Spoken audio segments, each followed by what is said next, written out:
Ja, men de hadde en til 600. Kan du se om kanskje den er lang nok? Hvis ikke så må jeg bare ordne det selv. This is a 9th age battle. Diagonal deployment. Capture the flags. Det var en annen design i hvert fall. Nei, men da driter vi i det. Da får jeg ordne versus orc and goblins. Ja. The demon legions drop everything and go first. Ha det. Yes.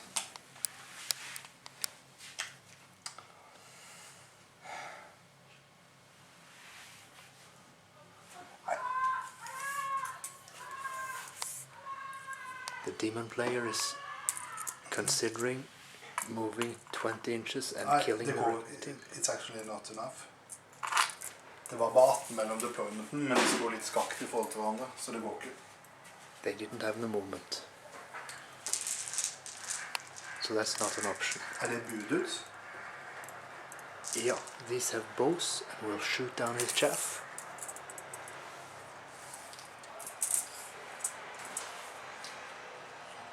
Ingen charges.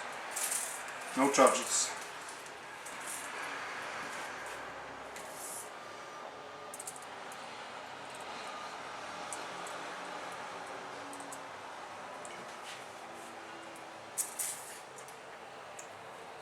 That's the Weaver of Change for 1200 points, a central piece in this game.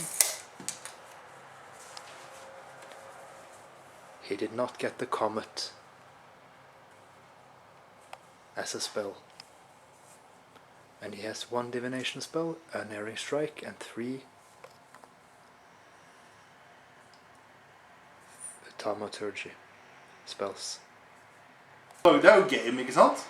Da vant jeg spillet på grunn av han.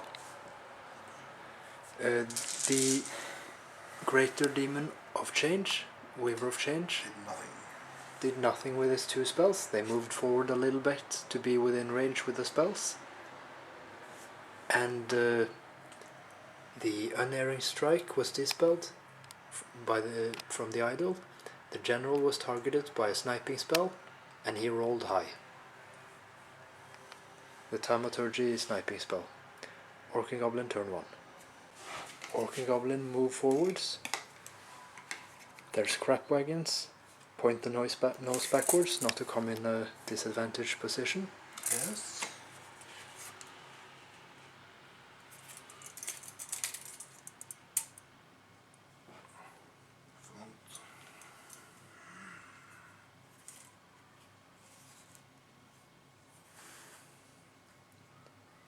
And the demons are preparing their charge on their turn 2. They're looking at the flank charge on the trolls.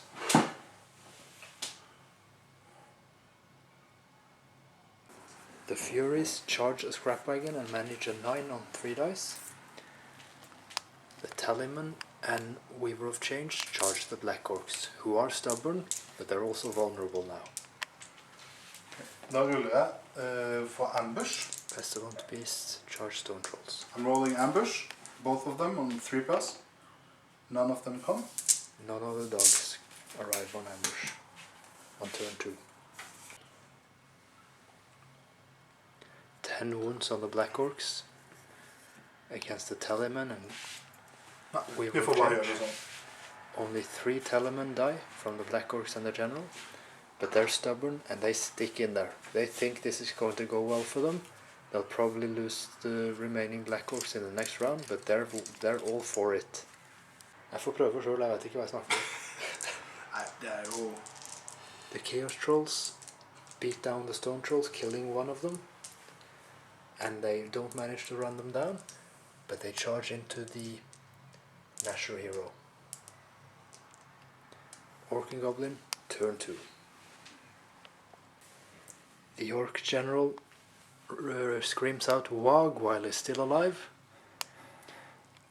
and the trolls and boyz charge the slaughterers. The chaos trolls may be revenged upon by the goblins and the 3 gnasher heroes.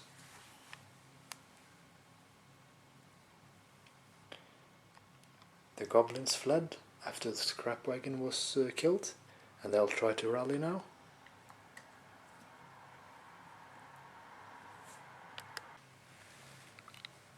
The Great Green Idol flees from combat, and the Black Orcs still stay there.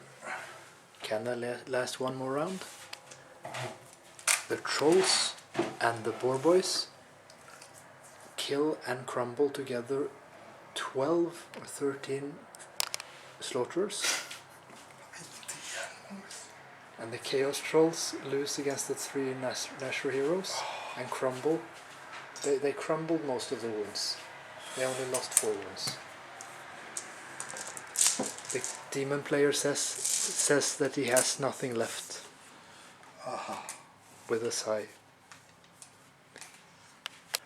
On Demon Legion, turn 3.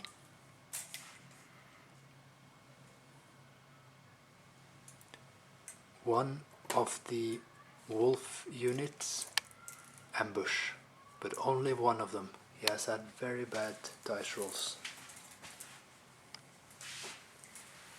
On several things actually.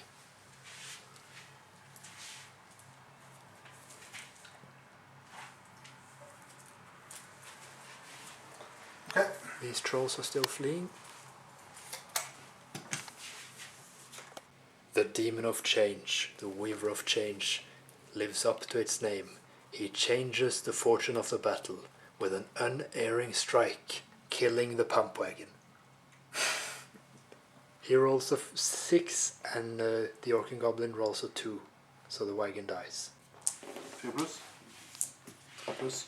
1 wound på din musiker. Orc and Goblin, turn 3. 1 wound. The Black Orcs stood last round because they had the standard bearer left. And he has to take an armor save. 5 up. He's bloated.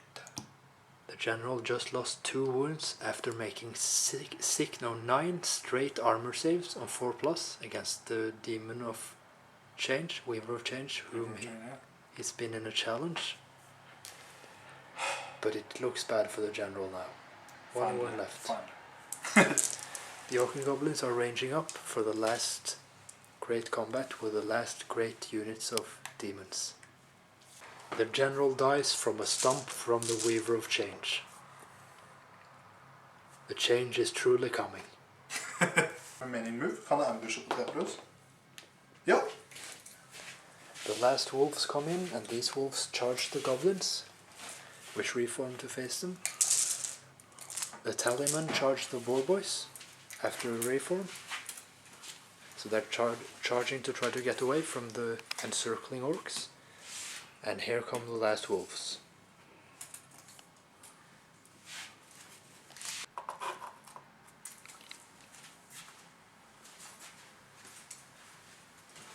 Så skal the birdie bird does what the birdie bird does.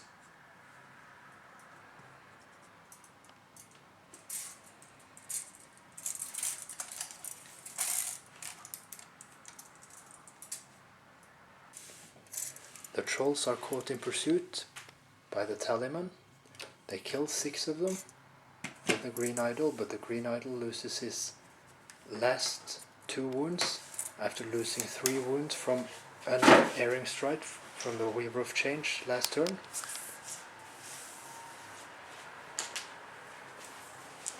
The Orc and Goblins have a numerical great advantage, but it's diminishing very quickly.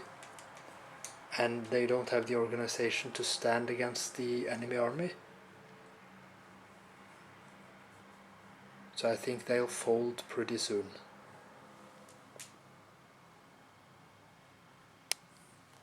Plus, Jarl has made a major mistake. Han har random movement, så jeg kan jo fint gå inn i han. Selv om jeg ikke kan se han. I gave the Weaver random movement so that he could charge my BSB. The Weaver of Change kills the BSB. Panic test først. And overruns into the goblins, who managed their panic test from the killed BSB. But this gnasher hero with Pan of Protection pinching, who did so well earlier, has just 1 wound left. The demons are closing in with their remaining demonic horde of elite troops, and it looks like the goblins are getting slaughtered. So I think for time constraints we'll probably end in turn 5, which we're playing right now. The Weaver of Change truly did live up to the joke and changed the game. After losing a substantial part of the army.